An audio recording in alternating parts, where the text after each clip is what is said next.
to Buzzbooster.tv. I'm Shahar. And I'm Nash. We're a mother-daughter team. And we're committed to show you the best ways to sell more. And get more buzz. But did you ever ask yourself why really you should be using social media? Let me tell you one thing. It's not to be called a social butterfly. It's way more important than that. I don't know if you're aware, but the gold rush today is to be found and to get attention. And these two things are really difficult right now, right? Oh yeah, definitely. So let's see why you should really be using social media and what this really has to do with being found and getting attention. So let's start with being found. If you're in front of a computer now, go to Google.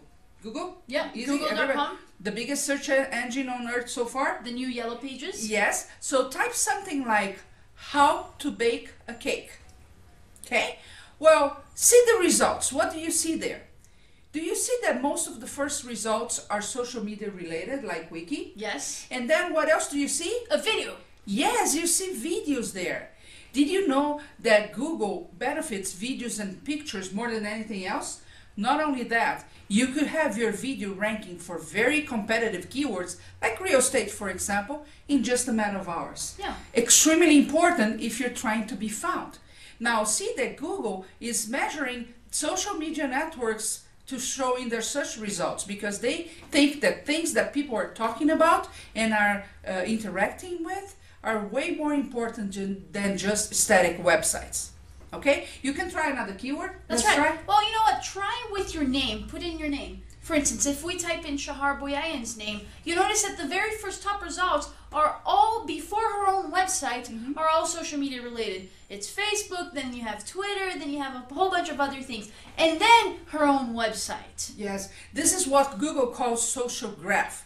You know, Google is looking for relevant content and they want to see if you're really an expert on what you talk about. So they see several things. One of them, if your website is only about one topic and one topic only. So be careful if you talk about many different subjects because you might consider having mini websites instead of having just a big website with all the different topics, right? The other thing they see is that if you're really an expert, other sites will be linking to you. So they measure the number of sites linking to your site. And then they say, okay, if you're really an expert on what you're talking about, then other people will be talking about you. And that's when they go and check the social networks to see if people are talking about you, your services and products and topics, the presentations that you have been giving, for example. Well, and then they also say, okay, but if you're really an expert, not only your website is just about one topic, other websites will be linking to you, people will be talking to you, but you are going to be talking to those people as well. And that's what they call social graph. Well, as you saw with my name, they benefit those results even before your website. But what's really important, they decide how to rank your website. Yeah. So if you're not using social network, you can say that you're going to disappear from the search engines. That's right. So it's not a matter of, okay, should I use Facebook, or I don't want to accept another connection, or I don't have time for this. It's not because of that. It's so that you can be found on Google, the best, the most used at this point, yellow pages online. So it's not a matter of being there and having friends. It's a matter of being there so that you can be found on Google. Hi, this is Suzanne. And I'm Nash, and we're out here in Moab, Utah. Yes, and our goal here today was to place this cache. It's a geocache that Nash and Shahar do all the time. So we were going to place this here in this wonderful area, and we need to do it stealthily. And we took too long. We ate first. We were kind of messing around, and all of a sudden we get a bunch of company, and we can't place this because it's got to be hidden. That's right. So the business application to this is this.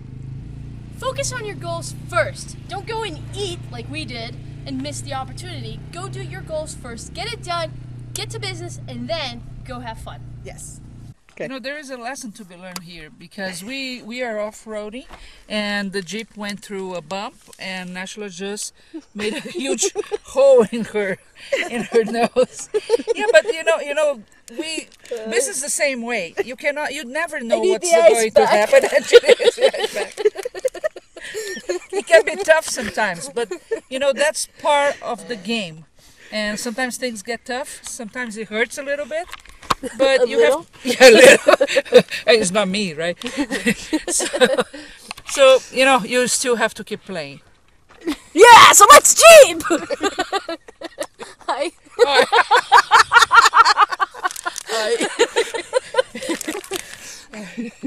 Dá o braço. That's not blood, that's mud. Yeah. So I've been here in Dallas now for 4 days at the Super Conference. A lot of things, good things that I heard and I want to implement in my own business. But one thing that really caught my attention was what Dan Kennedy said yesterday. You as a business owner need to be ahead of your own extinction. Think about that because that's a very important concept. You have to ask yourself if you know what the new trends are, what changes in behavior are happening with the consumer, how the marketing is evolving, and you need to ask yourself what kind of repositioning and alignment you need to do in your own business to be ahead of your own extinction. A lot of times people don't buy because they are afraid to buy. As a business owner, as someone who is in sales, and if you're in business, you are in sales, you need to overcome those objections. They have things in their minds that are keeping them from buying, and it's your job to figure out what they are and defy that. You can do it by offering guarantees, by offering perhaps more bonuses. Pay attention to what's going on, to the things that they're saying, because they will give you a hint as to what's really behind the reason why they're not buying. What are the fears that it's keeping them from actually making that purchasing decision? And then object it and defy that so that you make it through to them. We hope you enjoyed the show. Whenever you need to improve your marketing or sales skills, visit chalktalkspot.com. See you next time. See ya.